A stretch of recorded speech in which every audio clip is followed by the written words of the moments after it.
আমি বুঝতে পারছি আপনারা কিস্তির টাকা দিতে পারবেন, এজন্য আমি আপনার কাছে একটা প্রস্তাব নিয়ে আসছি। এই যে আমার মারে নিয়ে আসছি, আপনি যদি আমার প্রস্তাবে রাজি থাকেন তাহলে আপনারা কিস্তির টাকা দেওয়া লাগবে না, আমি আপনার কিস্তির টাকা পরিশোধ করে দেবো। কি বলতেছেন স্যার? আপনার প্রস্তাবে রাজি হইলে আমার আর কিস্তির টাকা দেওয়া লাগবে না? কি প্রস্তাব স্যার বলেন?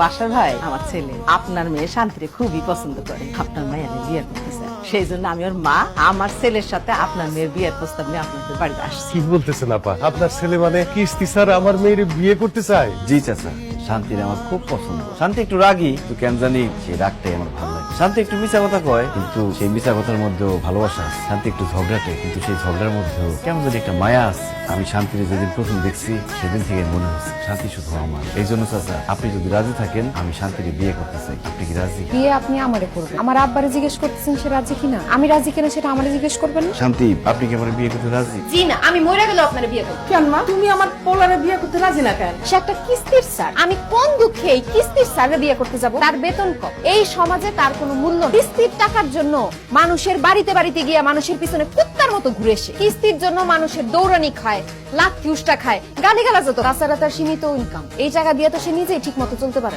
বউয়ের ভরণ পোষণ কেমনে চালাইবো? আমি বিয়ে করলে বিয়ে করুম কোনো সরকারি চাকরিজীবী অথবা প্রবাসী, যার কাছে অনেক টাকা পয়সা আছে, যে বিয়ার পরে আমার অনেক সুখী শান্তিতে আরামায়েশে রাখতে পারছে। দেখেন, আমি এক অভাবের সংসারে বড় হইছি, বিয়া করে আমি আরেক অভাবের সংসারে যাইতে চাই না। তাই আপনার প্রস্তাব আমি মানতে পারলাম না। আমার আব্বার কিস্তির টাকা আমি যেমনে পারি ম্যানেজ করে আপনারে দিব, তাও আমি আপনার বিয়ে করতে পারি। শান্তি ঠিকই বলছে, সব মাইয়া চাই বিয়ার পর তার স্বামীর অনেক টাকা পয়সা থাকবো, বিয়ার পরে শ্বশুর বাড়িতে গিয়ে একটু সুখে কাটা করতে। বাবা, সেরকম ইনকাম নাই যে তুই শান্তির সুখে রাখবি। এতদিন তো তোর মায় বলছে বিশ্বাস করস না, আজকে অন্য মানুষ বলছে বিশ্বাস হয়েছে না। কষ্ট পাস না বাবা, এইটাই সুখ, এইটাই বাস্তব।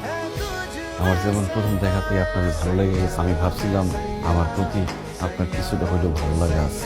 আপনার চোখ দেখে আমার মনে হইতো আমার প্রতি কিছুটা হইলেও আপনার ভালোবাসা আছে। কিন্তু মানুষের সব ভাবনা তো আর সত্যি হয় না, কারণ দিন শেষে টাকাটাই সব। আমার মাফ করে দিন, একজন অযোগ্য মানুষ হয়ে আপনার বিয়ের প্রস্তাব দেওয়াটা আমার ঠিক হয় না।